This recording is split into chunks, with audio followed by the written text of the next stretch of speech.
On peut passer des heures à débattre de tout et surtout de rien.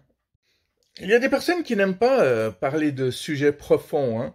Tu commences à leur poser une question un peu subtile, t'entends très facilement des réponses du style «Écoute, moi je suis là pour boire un verre, je fais déjà un boulot qui me fait chier, là j'ai pas envie de me prendre la tête.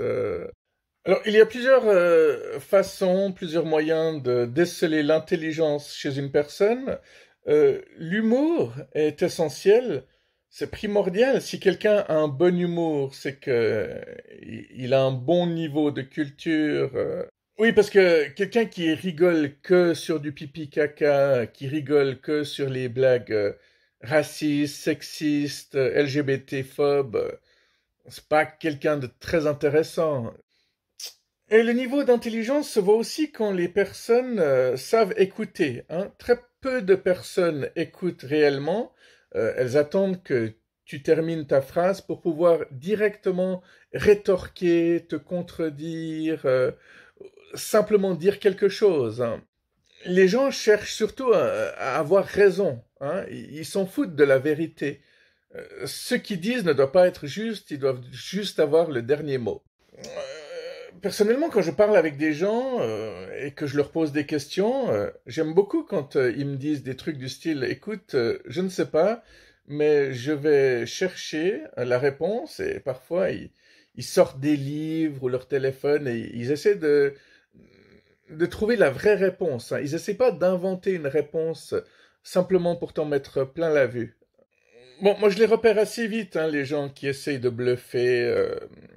Je le ressens. Même s'ils ont l'air très très sûrs d'eux quand ils disent quelque chose, tu sens que ça sonne faux.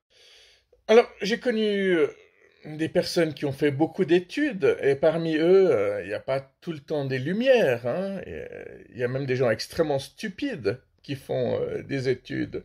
Ils ont simplement une bonne mémoire, ils arrivent à mémoriser leurs cours et à tout ressortir aux examens, et puis c'est tout. Parallèlement, il y a des gens qui n'ont jamais fait d'études ou qui ont quitté l'école très tôt ou qui n'ont pas fait le lycée et qui s'en sont très très bien sortis dans la vie parce que ils ont cet esprit débrouillard. Dès qu'il y a un problème qui se pose face à eux, ils savent être pragmatiques et regarder le problème pour ce qu'il est et pas pour ce qu'il n'est pas. Oui, parce que combien de personnes dramatisent les problèmes? En général, tu vois le problème, tu fais le tour de la question, tu vois qu'est-ce qui est possible de faire, qu'est-ce qui n'est pas possible de faire. Si tu n'arrives pas à changer les gens ou quelque chose, bah, tu dois passer à la phase suivante et t'attaquer uniquement à tout ce que tu peux impacter. Les gens qui réussissent dans la vie sont des gens qui connaissent l'échec. Alors, je ne parle pas du jeu d'échecs, mais effectivement, si tu es bon au jeu des échecs, ça montre encore un niveau d'intelligence supérieur. Alors, je ne vais pas parler du fou du roi aujourd'hui, même si c'est un personnage que j'admire profondément, hein. Au Moyen Âge, c'est le seul qui pouvait dénoncer tout ce qui n'allait pas dans la société. C'était très rare qu'un roi coupe la tête du fou. Le fou avait même le pouvoir de se moquer du roi en personne, en le regardant droit dans les yeux. Bref, j'ai dit que je ne parlerai pas de ça aujourd'hui. Les gens qui réussissent ont connu l'échec. Les choses ne sont pas arrivées comme ça dans leur vie. Euh, Voltaire, par exemple, qui voulait être l'égal de Racine, avait écrit des tragédies qui ont été sifflées par le public. Oui, tout à fait, exactement comme celle de Molière. Stephen King, dont on parle souvent sur cette chaîne parce qu'on est des grands fans, s'est aussi vu refusé par des dizaines d'éditeurs. Alors, c'est pas parce que sa femme lui a dit qu'il devait absolument publier Carrie que ça a fonctionné tout de suite. William Harvey, il a été moqué, ridiculisé pour sa théorie sur la circulation sanguine.